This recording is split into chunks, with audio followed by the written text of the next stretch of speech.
Hi, everyone. We have one in person, I guess two in person, and one virtually. So I guess we'll just wait 1 second while we get Eric up.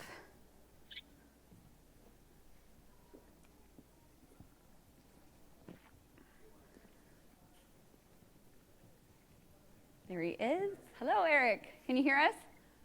Yeah. Can you hear me? Yeah, perfect. All right, we are ready to kick off. So, hi everyone, super excited to be here. My name is Courtney and I'm a senior client partner and regional manager at Trigger the XR agency. We're a premium XR agency based out of Los Angeles with over 10 years of experience, 250,000 hours of development and 250 projects. And we do have the pleasure of working with some really incredible clients like Disney and Viacom. And so I'm excited to chat about XR in entertainment today. So joining us virtually is Eric Bautista from Disney, and in person is Tim Adams from ViacomCBS. So I'll give a little bit of an intro, and then we can dive into the fun stuff. So Eric is the Director of Interactive Experiences for Disney Consumer Products, Games, and Publishing. He oversees product development with partners and licensees, leveraging Disney IP, including Disney, Marvel, Star Wars, Pixar, National Geographic, and the list goes on. He focuses on AR experiences and emerging tech for wearables, apps, co-branded hardware, and other connected products. Tim heads up the emerging products group at ViacomCBS from LA, in which he focuses on combining creative and product strategy to launch engaging experiences for some of the world's biggest entertainment brands like Nickelodeon, Comedy Central, and MTV. He currently focuses on building experiences that leverage augmented reality, conversational design, and voice interactivity. During today's panel, we will discuss how the entertainment industry is leveraging XR to create more immersive and engaging experiences. But specifically, though, we will discuss why XR for entertainment, some of the challenges and best practices for the industry, as well as the future of XR in entertainment. So let's dive in. Starting with maybe an obvious question, tell us a little bit about how you and your companies are leveraging XR. So Tim, you want to kick us off? Sure, yeah. So we've been, in some form leveraging XR, I guess, for years with things like filters on social media through more of our adult brands, MTV, Comedy Central. In more recent years, my team specifically has been doing a lot of apps and mobile apps dedicated specifically to AR and XR. And so we are developing apps for Nickelodeon, doing a lot of prototyping work using new technology, new advancements in ARKit, ARCore, and things like that. And then also more recently, company-wide, there's been a larger task force that's come together from all of the brands, so CBS, Sports, CBS, Nickelodeon again, MTV, Comedy Central, Smithsonian, BET, to really talk about, okay, what are the opportunities in XR? And we all sort of get together, talk about partnership opportunities, but also share experiments that we're working on and try to kind of create a bit of a scrum amongst all those different brands, which is challenging, but also really exciting and cool to kind of hear what everyone's thinking. Yeah, for sure. Eric, you want to tell us? Yeah, hey, and I miss you both already. So hopefully, like you can see my spirit in that chair over there. And everybody in the audience, it's nice to meet you. And I wish I could be there in person. Hopefully we can do this dance again next year, which would be fantastic. So how do we use XR? So XR for us in the company, it's an extension of storytelling, and there's quite a few advancements that have happened that really helped amplify what we can do with some of our storytelling. Can we bring some of these park experiences home? If you don't have the ability to visit Walt Disney World just yet, how can you participate in the magic? You're gonna hear a lot of magic. You're gonna hear a lot of story. Just warn you ahead of time. Like that's kind of all the Disney talk right there. But also we really kind of are leaning into this as a new medium to be able to extend and go deeper within stories. So if you want to know a little bit more about that particular character, that particular land in that area, that's where we're really kind of leaning into how do we expand upon the storytelling capability, but also how do you write yourself as a guest or as a user into the narrative as well with the backdrop like a Disney park. So it's really exciting. Much like what Tim was saying, there's a ton of kind of it's a pretty big family at the Walt Disney Company to galvanize behind, what's the right way to tell this? How do we tell this? How do we do this in a cohesive way so that, it really is kind of threaded all together. So, but that's a little bit about how we use XR and what we do. Obviously, Snapchat's a big piece of it, and leaning into the cameras and augmented reality, of course. For sure, and you both have done so much, and I think the Disney and Viacom, Nickelodeon, we see so many things happening now across so many different platforms, but I'm curious, why do entertainment, you both are focused on this within your companies, so clearly it is a big part of the future for entertainment. I'm curious why you think that is and why we continue to see new innovations coming out of both companies. Yeah. I can go first. Yeah, I think it's touching on what Eric just said too, like the future of storytelling. Like, so long term, it's just this amazing promise of connecting our fans to the characters and the worlds they love so much, much more intimately, right? So they can touch and feel them, they can be part of their worlds. They can actually apply a filter to their world that turns it into Bikini Bottom from SpongeBob. It's like this really sacred sort of place, I think, that you can create that much deeper connection between our audience than maybe we have been able to date with our streaming shows and our linear experiences. And I think there's so I think that's the ultimate sort of promise of it. And I do think there's some short-term games we also have with sort of getting industry buzz from doing a cool marketing campaign around a new show with AR, and sort of getting some industry attention that way. But really, that's what drives us, and it's what helps kind of, I think, fuel the whole operation internally. And I think, to a certain extent, like the streaming wars are underway, and we're kind of progressing or evolving out of our sort of past from being just linear. So I think there's an effort too to be like, all right, the next leap, let's really be ahead of that, and sort of understand what the shape of things will be. For sure. Did we lose Eric, or can I just not see him?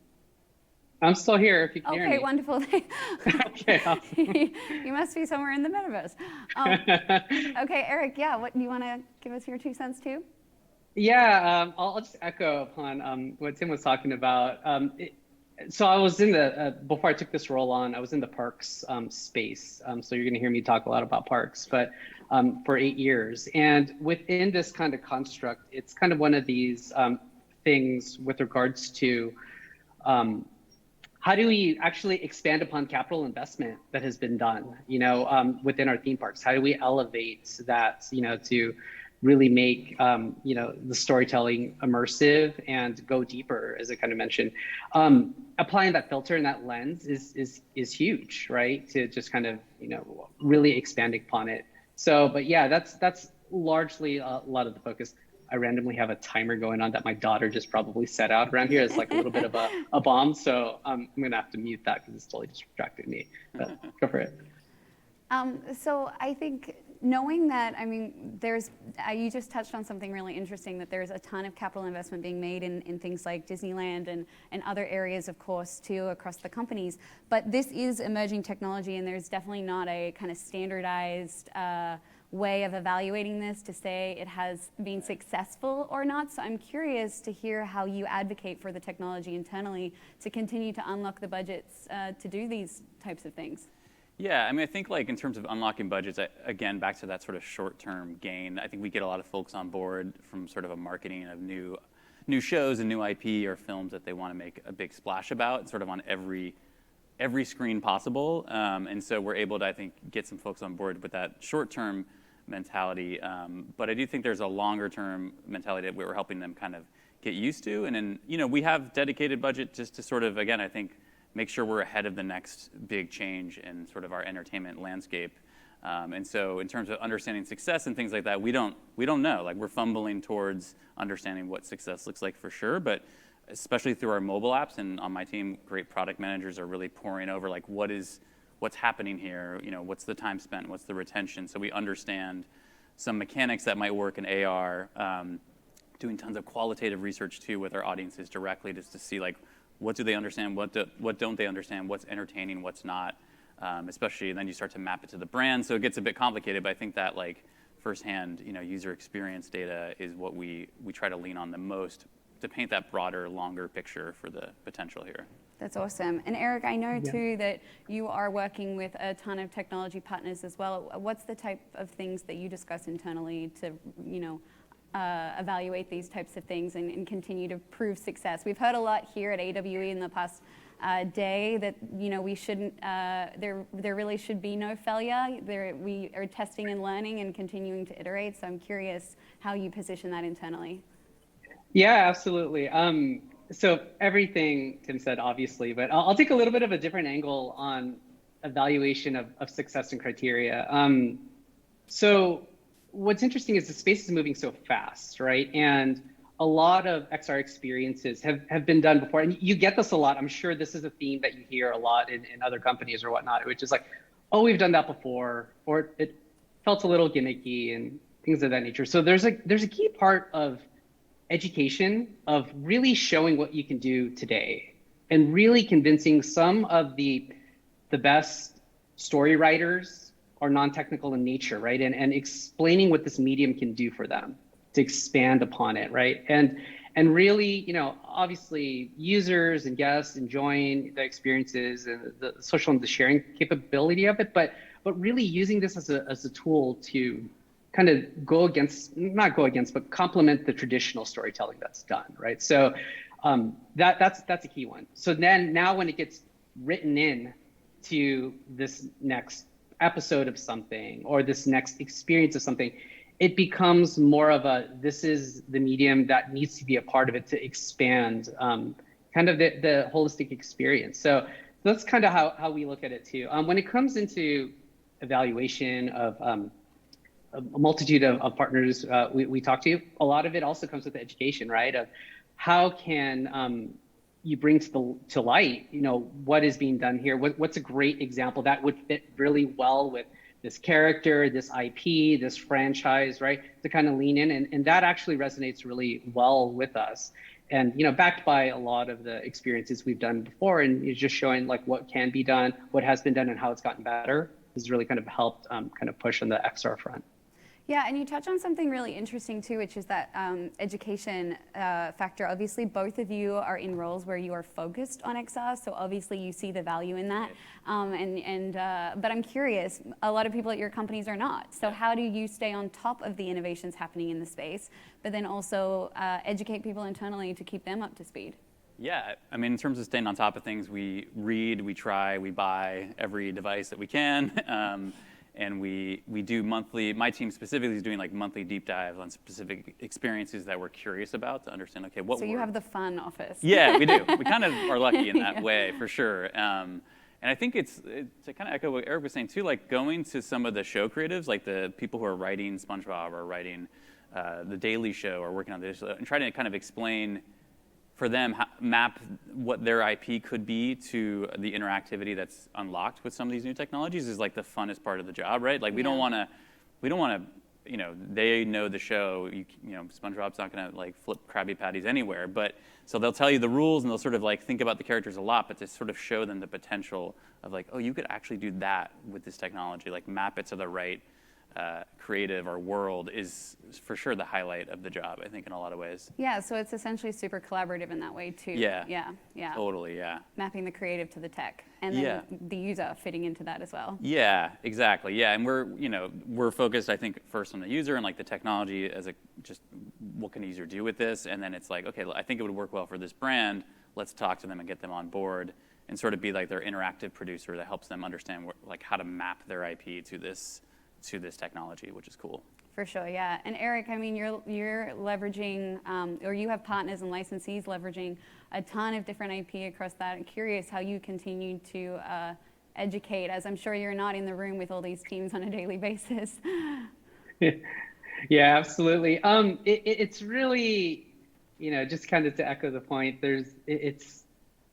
it's gotten so good. XR's gotten so good, especially the augmented reality space, where a key thing that I've communicated out is we now are at a point even more so where we could create theatrical studio quality visual effects. Mm-hmm. Like that's a pretty powerful statement, right? Where you're able to then convey that on a medium that's very personal to you and experience that. So, right? And that's huge. That's huge for the industry. It's huge for, the evolution of storytelling, that we do. So, I mean, I think that's the most exciting part about it, right? And that whole notion of seeing is believing and trying it and getting, users loving it and seeing their own creative take on some of these experiences. I mean, that is truly is like that's like the writer's dream, right? So that this kind of lives on. You have a derivation of it, that exists out there, and I think that part is key. But a lot of it is it's funny, just a little bit of insight.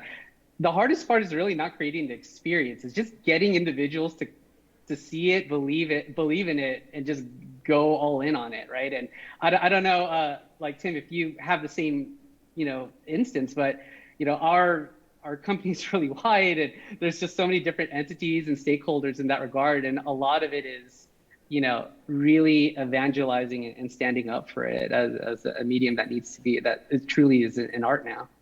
Yeah, definitely. Navigating the right person to talk to or the people who are going to be engaged by it, it's definitely a big part of the job.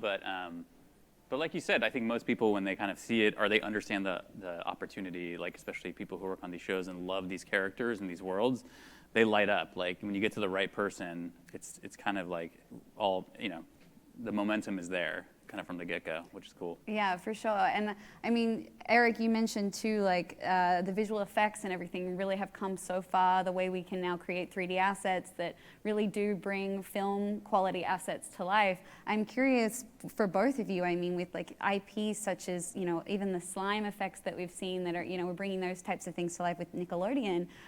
Do you think that's one of the biggest challenges that you face internally or have faced maybe in the last sort of 5 years, is the quality of the assets and writers and creative teams being concerned about what they could create versus what they can now? I don't know that it's been the biggest challenge for us. I mean, I think, we've done, like you mentioned, like we have a Nickelodeon app called Do Not Touch, which is sort of this variety show of different AR games you can play. So we have around 80 games in this thing. So I think we've... All AR? Yeah, all Wow. AR. And so we've gotten the chance to really kind of hone in on different mechanics. And fortunately, I think with a brand like Nickelodeon, a lot of these things, they do translate fairly well to that world, right? Like animated shows, I think there's a little bit more, they have, like SpongeBob looks different in different games and things like that. He's 3D, sometimes he's 2D. And so it's all been, Slime actually was probably the most challenging one, to your point, like having that flow everywhere. And Eugene and the audience worked a lot on that and making sure that it would happen. But I think so far, I think it probably more the challenge will come with live action, which admittedly we're sort of have done some experimentation around, but haven't published a lot to the world yet. We did actually a thing with an Awesomeness TV show on a Magic Leap a few years back, using volumetric capture. But I think that's where sometimes that it's getting a lot better, and we'd love to do it again to sort of see how much we can get that sort of feeling realistic to the audience and really matching the IP better. For sure, yeah. Eric, did you have any thoughts to add? Yeah, it's pretty much a situation where when we look at advancements, and I'll give you an example, like skin body tracking, like segmentations, sky, like segmentation, like it's just, we're now looking at a way where can you compound those effects on top of each other, right? To really make the scene come alive, right? And lean into like larger, like 5G, payloads in order to kind of pay that off. Because I think there's a bit of this balancing act, at least in some instances, where looking at AR, it could be one effect done really well, or you could have potentially like 3 effects done like well in concert together, right? And I think that's where a lot of the mindset has been changing, to see, all right, like let's take a complex initiative and really stack it together to have that full-on effect, right? And so I think that has now, gotten teams extremely excited, on what we can do now and this, on this medium. And I think that part's great. So it's basically taking the evolution of everything and pushing, the teams to go even further, right? And especially with development efforts to just enhance the effects, introduce new ones, think about different ways where we're using machine learning as part of this too. And it's kind of confounds you a little bit. You're like, really? Like how? And I think that's the end. Once we basically explain what you can do, how we've done it before, then it becomes something of not a template, but at least inspiration to go off to create another version of this that pushes that experience even further. That's kind of how we're looking at it and approaching this. Yeah, for sure. We have so much more available to us now, and like with the devices improving, 5G now becoming more readily available, it's going to continue to advance. So I'm curious, I mean, you guys get to, as we said, the fun office, and I'm sure, Eric, you have one too. How do you evaluate new technologies internally and decide what devices to buy, what to invest in, what to take to the Daily Show or to your Marvel partners or things like that and say, let's potentially do something here? Yeah, I mean, for us, it's I think we really do start from a place of just user adoption, right? Like, who has these devices now? So a lot of it's been in mobile AR and mobile XR, and so we've been focusing on that. And even within that, there's like Nickelodeon kids often get the hand-me-down device, or they get like the lowest tier device that's available for sale. So so we do have to kind of think about the broadest audience possible, and that's how we're going to learn and how we're going to have any impact on our audiences. So we sort of start from that point of view, and then there's another track of work that's very experimental, where we're doing work on a headset device, a HoloLens, a Magic Leap, to try to understand where things are going. But we sort of, when we publish things, we really are focused, like, let's get to as many of our fans as possible. For sure, yeah. Eric, I imagine that's similar for you. Yeah, definitely. I think it's twofold, right? So in my past life, a lot of the evaluation, the criteria really is around how durable would this be? You know, what's the adoption look like? How scalable could it be? What are all the different like network considerations you need to have within theme parks? Secret, it's not great inside a theme park, right? With a ton of people there, right? So I think, what was it? It's imagine like if everybody was watching Super Bowl inside a stadium at the same time and trying to get onto that network. So how do you create experiences that, you know, manage that, right? You know, like so thoughtfully in a way that it doesn't degrade, you know, the net experience. So there's a lot there that we consider, but a little bit of a fun pro tip, you know, for those out there. It's a lot of times hardware and evaluation and opportunities come with the research and the story. It will go a long way when you're like, you know, like interfacing with a lot of storytellers like within the company. It just helps the conversation a lot smoother, because you can have a great idea, great piece of hardware and tech, but, you know, think about the applicability of it, you know, where it would be. Is it in home? Is it in park? Is it something that can go? And if you weave that in, like, I'm telling you that like satisfies at least half the battle of, you know, how can this live in there? And I don't know if you experienced something similar in that nature, because there's no shortage of great some experimental tech and things of that nature that we field, but like it's kind of that evaluation criteria of, okay, so how can this be, you know, in a mass adoption place, like, and how could this even live in like the hardest constraints of inside a theme park that might be shared in some manner one way or another, right? So something to kind of think about that. Totally. So, I mean, you've both touched on the kind of very well-known stories that you, Viacom and both Disney have, and there's so many more. I am curious internally, like both internally and externally, I guess, because there's two parts to that, right? There's your writers and the creators and the people that bring these characters to life, and then there's the fans that get to enjoy that. So I would love to hear from you both, like what you have to consider when designing an experience and marrying. You know, you're obviously bringing the tech expertise and having those conversations, but you want to be conscious of the people that know these stories through and through. So love to hear kind of what you do there internally.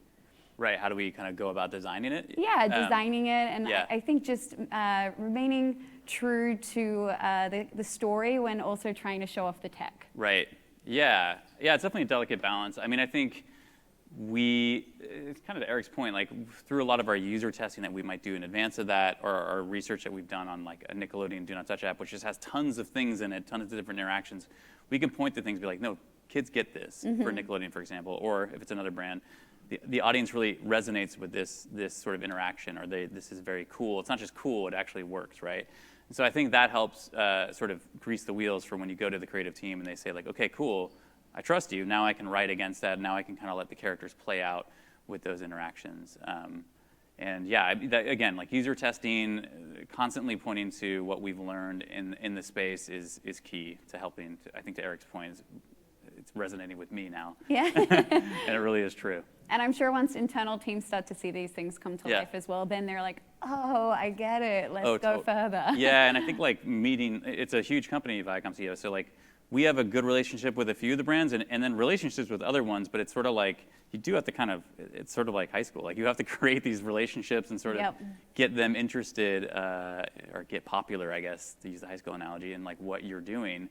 And then they often come to you and they're interested in doing stuff. So it takes a bit of time for sure. Yeah, for sure. Eric, any thoughts?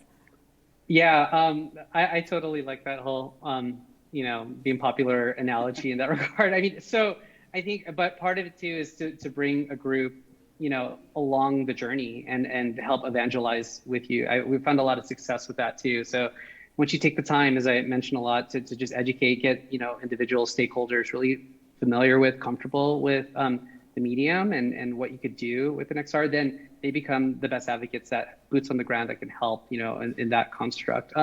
As far as design for these experiences, a lot of it is really centered around how can we complement and amplify, the story being told or that character, and do it in a way that's true and not forced.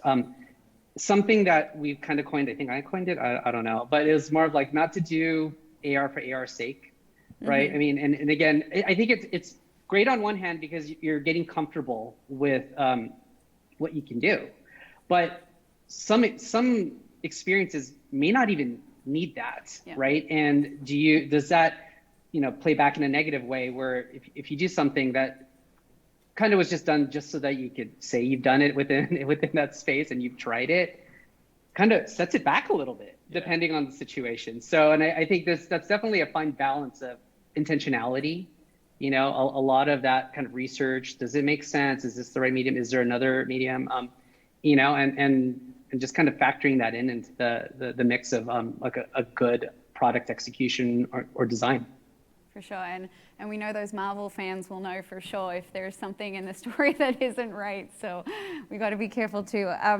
Curious, going back to the start there, we were talking about success metrics, and there is no sort of standard, thing that you can point to. We all look at dwell time and total impressions and engagement and things of that nature. Right. But how do you drive users to these experiences? What type of tactics would you recommend to people kind of exploring the space? Yeah, I mean, I think as part of a large entertainment company, like TV is a great asset to have linear promotions, which have done a good job for us. And I think those are also not just driving downloads of the things that we've built, but also educating the audience sort of on the biggest screen that we have, what this technology is and like what you can do with it. And so that's been a key part, as you can imagine. I think also just speaking to like all of our various digital presences as our brands have, social, Instagram's been very impactful in that, I think, and Snapchat, and that those audiences are used to seeing these things and sort of they're using their camera. It's like a very natural, oh, that actually looks even cooler maybe than what I can get on this platform. Like, let me go get the app. And so I think that's been really successful as well. Yeah, there's no learning curve for Gen Z. They're right in there. Yeah, exactly. And I'm curious, you mentioned broadcast. Have you started seeing QR codes and things appear more frequently? Yeah, we have an activation actually that is QR code like kind of driven, where kids are collecting codes and they're sort of adding to their collection of codes, code collector for SpongeBob. So there's been, that's been interesting, since COVID too. I think a lot more familiarity with what we're doing here, For sure, Eric, what do you think on that one? The good news is, like, if done right with a thoughtful marketing, promotional kind of teams all working in concert together, you can harness the full power of the segment, which, to Tim's point, broadcast, television, talent, actors, actresses, right? We have theme parks, right? So you can see this whole synergy moment that really kind of, pulls it all together, predicated upon it's early enough that you talk about everybody's buying in, they all believe in the experience that's being done, right? And really saying like, let's amplify that, and have everybody weigh in. So when we do it right, it's done really well. I'd argue it's really heard maybe even globally, right?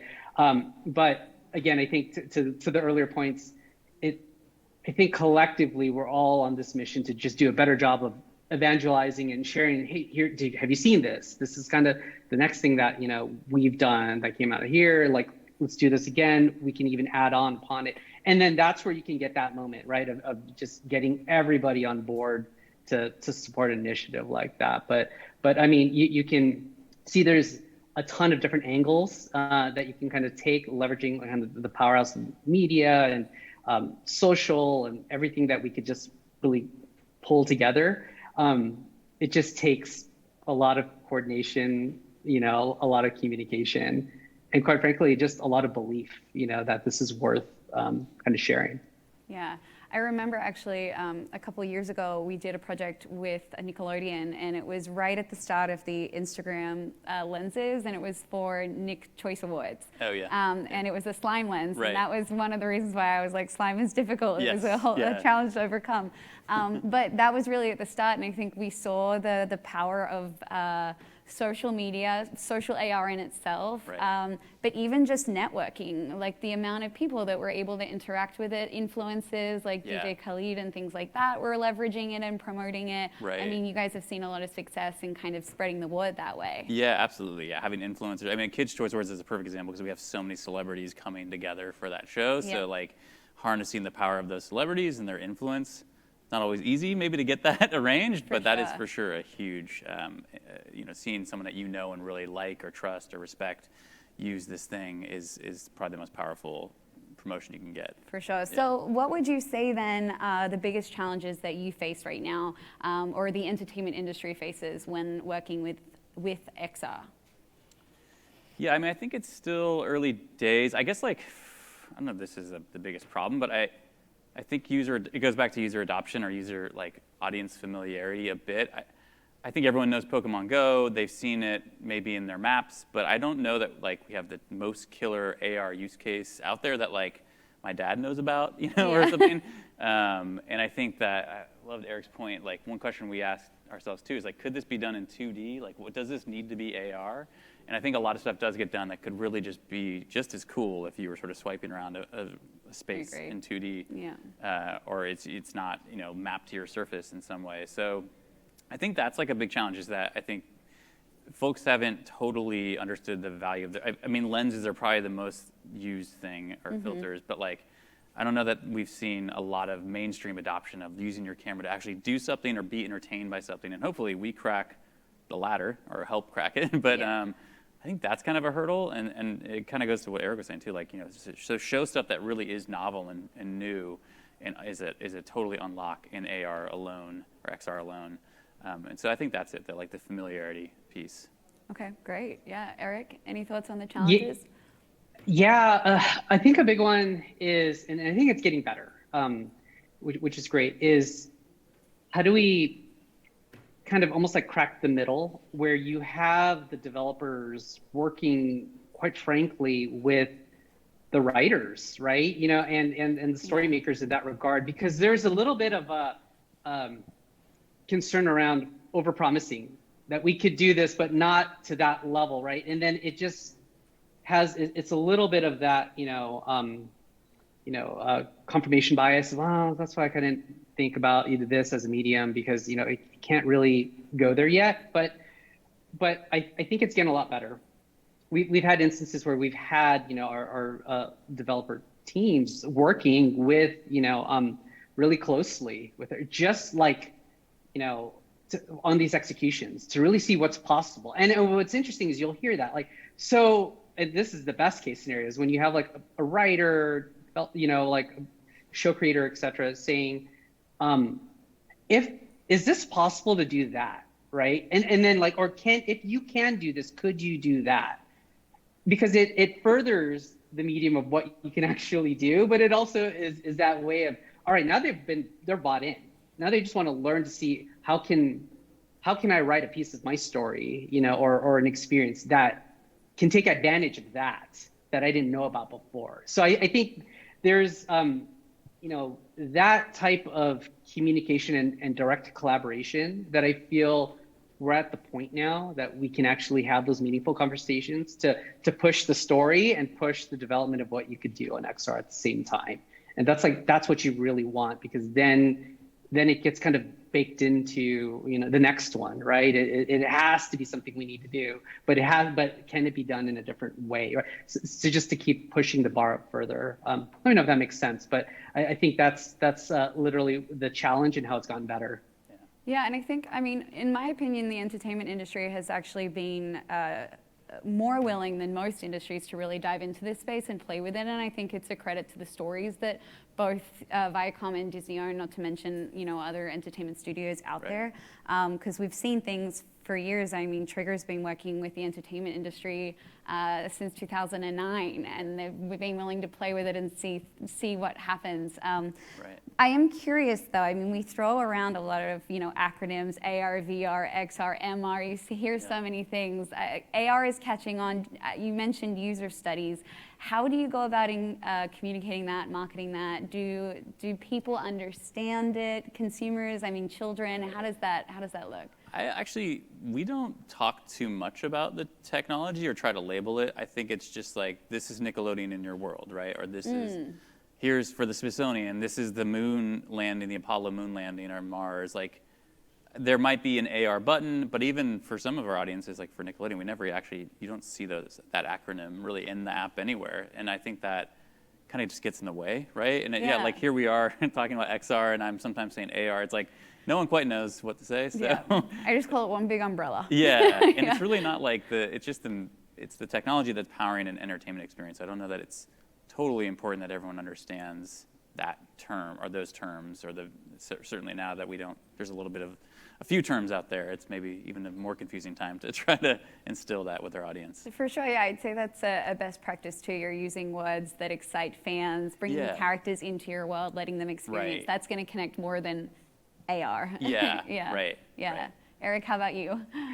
Yeah, I'm going to throw a little fun insider thing, but one of my favorite Imagineers I've worked with in the past, we coined like RR, which is like reality. And what we'd essentially talk about is inside a theme park, for example, right? We have a lot of digital physical experiences, like within Star Wars Galaxy's Edge, which is fantastic. It's an extremely connected land. And the medium that we use, in this case, if it's your phone, is really just the remote control for the theme park, right? It's just really much like as simplistic as that, and being able to, expand upon the storytelling that you would see present within that land that's rich there, and engage with it in a way where you are now taking a part inside that story, and everything else layered on top of it from a digital medium, it just enhances and amplifies, kind of like back to my earlier point. So we joke, because you're already inside a theme park and inside a land, right? You are already in an augmented reality kind of environment that's physical in nature. So we're just kind of amplifying on top of it with additional digital experiences. That's awesome. So, okay, we've got 5 minutes left here before we open up to the audience as well to ask some questions, but I'm curious, the future of XR. What are you excited about? Here everyone's throwing a lot of words out and things that they're kind of looking towards. Niantic released their Lightship on Monday, which is super exciting for the space. So what are you talking about? What are you looking at? What are you expecting? Yeah, we're excited about all of it. I think personally, and there's a lot of folks in the company now, like I mentioned, talking about metaverse and XR, and so I can't speak for everyone or every brand's point of view, but having worked on Nickelodeon, MTV, Comedy Central, some of those brands, I'm really excited about.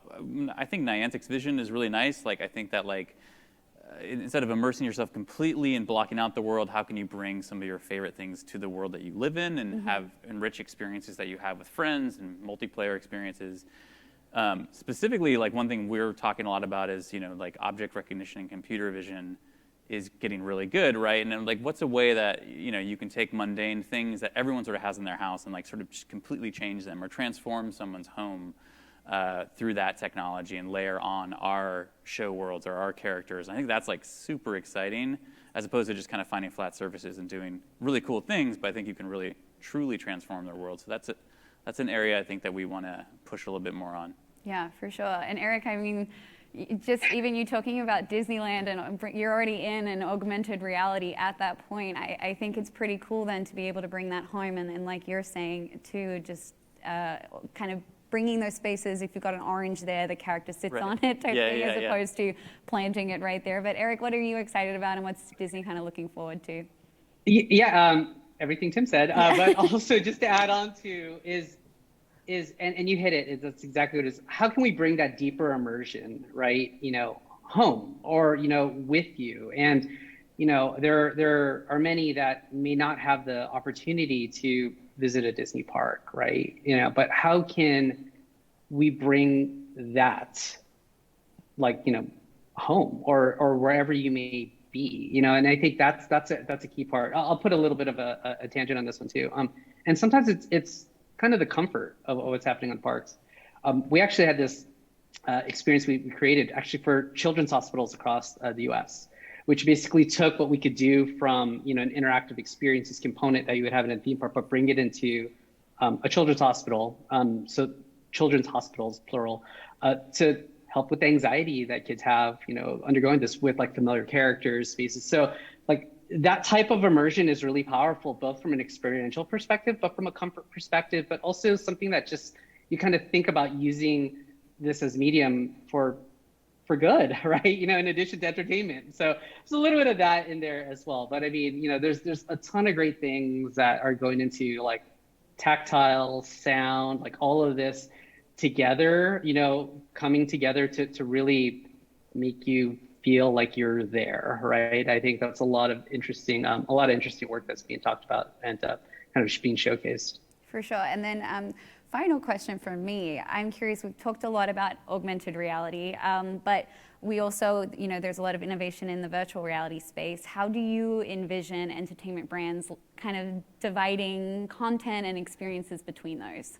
And I guess XR kind of blending them, but right. that's the whole, Yeah, I mean, I think for VR, admittedly, we haven't done a ton of work in it. There's been some projects over the years. I mean, and a large part of that's just because of, people don't have the devices. With Oculus 2 and things like that, that's changing a bit. But it's still gradual, especially compared to your, mobile device that has AR capabilities. I mean, I think in terms of what projects would be better suited for VR, certainly a lot of our animated stuff, Nickelodeon stuff, which is just, it's more translatable, I think, to that format, and that's kind of the idea. You want to escape completely into a new world that's totally foreign to your real world.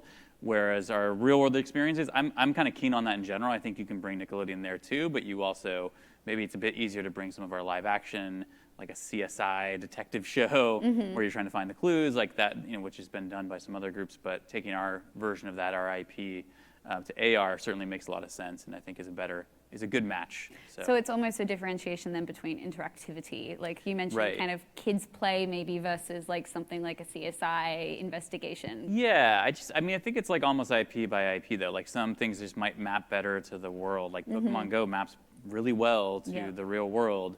It fits right in with the lore of that show, and so I think it's kind of case by case. And kids with headsets too is also a little bit of a tricky area. We don't know where that's going to go. Yeah. So that's another piece of it too. Awesome. Yeah. Eric, what are your thoughts on kind of the differentiation between AR and VR? Yeah, I mean, VR is so, arguably ultimate immersion, right? Which is fantastic as medium and really pushing that storytelling there too. I think the challenge Tim hit on a lot of it too is just kind of the scalability. There's weight, there's a lot of gear that really needs to kind of put on there. There's a lot of considerations programming, and then especially if you bring it into an environment where it's outside of a consumer product that you own, but in a shared space, where you're recycling it through and you're trying to push through. There's a lot of those, kind of operational considerations that are definitely factors to experiences, the number of experiences you can have and where they could be and how they're, basically facilitated, right? So all of that kind of gets compacted into, okay, this makes sense in this area for this IP to experience, the following. And then you have AR, which is just more of the arguably everybody has a phone type situation. So can we do something a little bit more mass market, something a little bit more snackable, something more engaging, but just, with a lower threshold, to kind of just get in there and do, versus a little bit more of a commitment on the VR side. But I mean, I believe both need to complement each other, right, in that regard, and they should coexist together and amplify. And I think that's where you'll see a lot more of the thinking happening is, what makes sense for an AR experience for this particular story? How can that be expanded upon to go deeper within VR, for that same type of story, et cetera? And how do we play off together in that one? For sure, yeah. Awesome. Well, there's a few folks lined up, so let's go ahead and take some questions. Yeah, thank you. So this is Basil from Vimmers. Quick question on, so when we design the experience, which one is better from entertainment perspective? Is it like teleporting some like objects or characters to your world? Or maybe teleport yourself to this other world? Like maybe like try to bring the whole park to your room or so forth. So that's question one. The question two is, what are the things that's really needed to be here in order to unlock this immersive experience? Is it like the realism? Is it like presence? Is it like interaction? So what do you hear from the users, like watching these experiences? Sorry, could you say the second question again? It's really So what are the things that's needed to unlock the immersive experience? Like, are they like the presence, like is it like the realism or the maybe the interactions, like with the objects? So what attracts what exactly missing? Yeah. So. Yeah. Well, I think the first one, I'll just answer the second one, or I'll try to. I mean, I think that I don't know that sometimes it's a little bit divorced. Like right now, I think we're in a space where let's just see fidelity, if it feels like a real character or not. That might be something that we don't know yet. We don't know what IP would work best for it, but do they like walking into portals in AR, for example? Or do they like free play where they're sort of creating things in their space? Or do they like gamified things that are on their ground or sort of that use the walls? So I think that's the kind of stuff we truly try to, those core interactions, regardless of sort of what IP it is, that's sort of what we're interested in seeing, what engages them the most, what keeps them there. And then I think you map on later, and maybe that's another test you do too. Like you did a volumetric capture of an actor. Does it feel real, or does it feel kind of sharp, edgy, and not there? But I think the first part is more what we're looking at, just a bit more of that interaction design or interaction testing. And I think the first question too is it felt a little bit more. I could hit the first one, yeah. if you want. Yeah, I could totally take that one. So with regards to character to you did the character or story, and this isn't a cheap out, but it really, you got to go with what your conviction is relative to what the story is being told, right? So if you feel that you have a great experience that basically where you should be in that world, what are the reasons why? I mean, is it something that's actually deep for us, right? Which is, does it make sense? Should you be a part of that world, or can that world come to you, right? So it really depends on the IP. It depends on the story, and quite frankly, a lot of the research you can kind of gain is really upon understanding how does it all kind of play out, because there's a deep kind of push on keeping the experience feeling authentic in nature to complement the story versus forcing it a little bit, right? Because then there's a lot of internal nuances that we consider with regards to, as I mentioned, this character, does that make sense? Is that the right time period? Is that tech available for that character? Right? Does that make sense? That goes into the factoring of how you would approach it. So I would just say, if you have a specific idea in mind or a character or story, do the research around it and then make a case for it where it actually seems like it fits. And let that help dictate the approach that you would take. Cool. Awesome.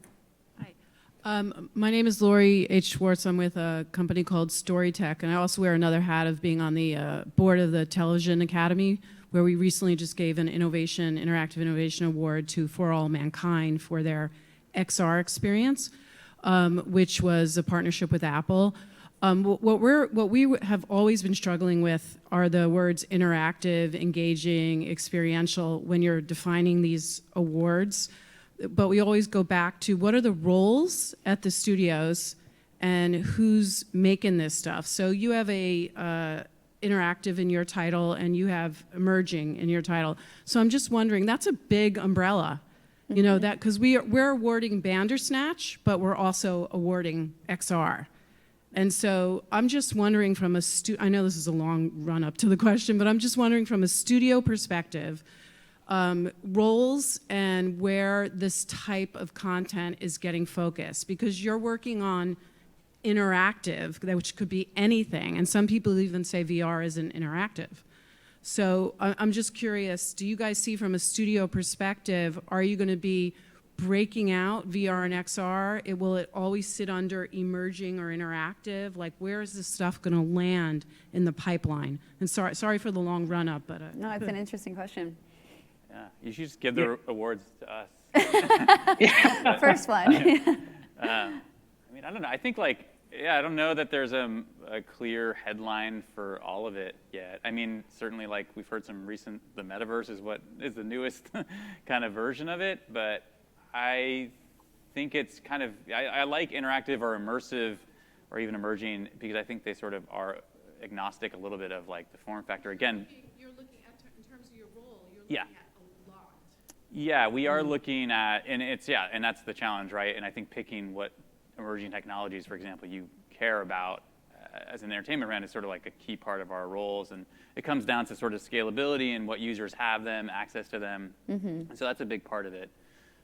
But yeah, I think that's why it's sort of all sitting in one place right now. And I think also just back to the other point, some audiences don't even necessarily aren't going to delineate. Bandersnatch was a branching narrative, and then this other thing for All Mankind was mobile-based AR. I think there is something to the consumer point of view, keeping it sort of a more broader term that just here's what you're doing. You're immersing yourself into these worlds or interacting with them. So it kind of makes sense to me. But it is, yeah, it's tricky. There's new teams spawning, so it's a good question. Yeah, I'll echo that. That's a great question. And I had the same question myself because it kind of feels like sometimes everybody could just make their own title up relative to things. But I agree with what Tim's saying. But I also can say on a good front, at least when it comes into engaging with the studios, you're starting to see representation from different groups that encompass the following. So you'll have, I was an emerging tech as well. So, but you'll see an emerging tech, representative. You'll see a interactive, you'll see a digital, right? You'll see a lot of these kind of groups coming in, largely because it is just known that there's just so much great opportunity in tech out there, and everybody's talking to different people. Some people are talking to the same people, but we've kind of gotten it to a point where we're at least all together at a table to then talk it through, right? And effectively, I think a lot of things like XR in general, less so emerging because you were seeing more and more executions going on, at least on the AR front, and so I think that nomenclature is changing a bit, which is great for the industry in this space. I think what you're now starting to see is just the studios and other teams getting in there to now build upon that. So I think hopefully it's less so about who and what their titles say, but more about the individuals that can really help collectively make the story great, right? And sourcing those contacts, partners, friends, et cetera, to make that happen.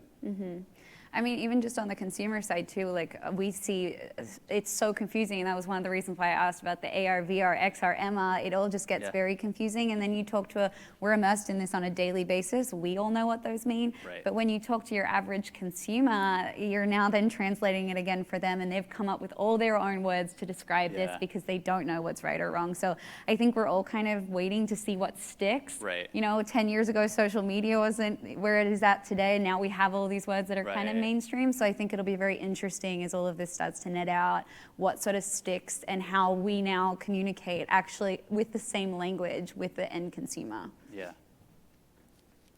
Do I have time to ask my one question? We have, if you can make it a quick question. I will make it a quick question, I promise you. So my question is really around, obviously it's awesome to hear from big companies like Disney and Viacom. But there's a lot of like emerging creative tech studios. I'm starting one up right now. I'm working on it. And like, for us who are a little bit smaller, like what advice do you have for us getting started? Like, what do you guys look for when you're working with these third-party tech studios that are like actually actively building out this technology? Yeah, I mean, we'd love to work with you. And I think from my point of view, just like really great understanding of user experience and how, not just how cool this technology is and sort of slapping a cool creative on top of it, but like truly understanding. And I think onboarding for a lot of these, frankly, like that's something we look at a lot too. Like if you have proof of or a portfolio of work and I try the app or some of our team tries the app, like how well did you guide the user into this new experience? Because it does take some teaching, and I think that's like a very delicate balance of not taking too much time, but doing it in a really smooth way. So that's a big piece, I think, that user experience sort of onboarding flow is key. Anyone else? Yeah, just to add on, I love smaller studios, and because quite honestly, we all need to rise together, right? So all about the mentorship and advisement. I think the couple real kind of key takeaways is it's not that hard to have a conversation, but to make the conversation as productive as possible, like lean in on like an idea or a story that, helps click with the recipient on the other end, right? So I kind of mentioned before, if there's something you feel really passionate about that would push your medium, your idea, line to one of our IP, like, it sounds like RIP, but our IP, then yeah, start there and have the conversation. I mean, I love that. And quite frankly, that goes a long way, because once you start to kind of throw an idea out, but it's not anchored to anything that somebody at Disney may not be able to just kind of latch onto, or it takes a little bit more cognitive overhead to connect it, then your success chances drop dramatically, right? So I think that's part of the key part. So if you can throw the research in, have that great idea, and just kind of do that quick pitch on it, then yeah, somebody will talk to you, and I'll talk to you, and on top of that, or we'll be able to kind of network you to the right, groups or areas, and I do that a lot for folks that reach out. So just keep open there. Just because you're small doesn't mean like you will like a big player may not be able to have the time. It's just about the great idea, the conviction you have, and just kind of keeping with it. Awesome. Thank you both so much. Thank you. All right, Welcome. well, I want to thank Tim and Courtney and Eric to Thanks. pulling them off the stage right now. Okay. Yeah. Thank Thanks you. all. Thanks, Eric. Hope to see you next year.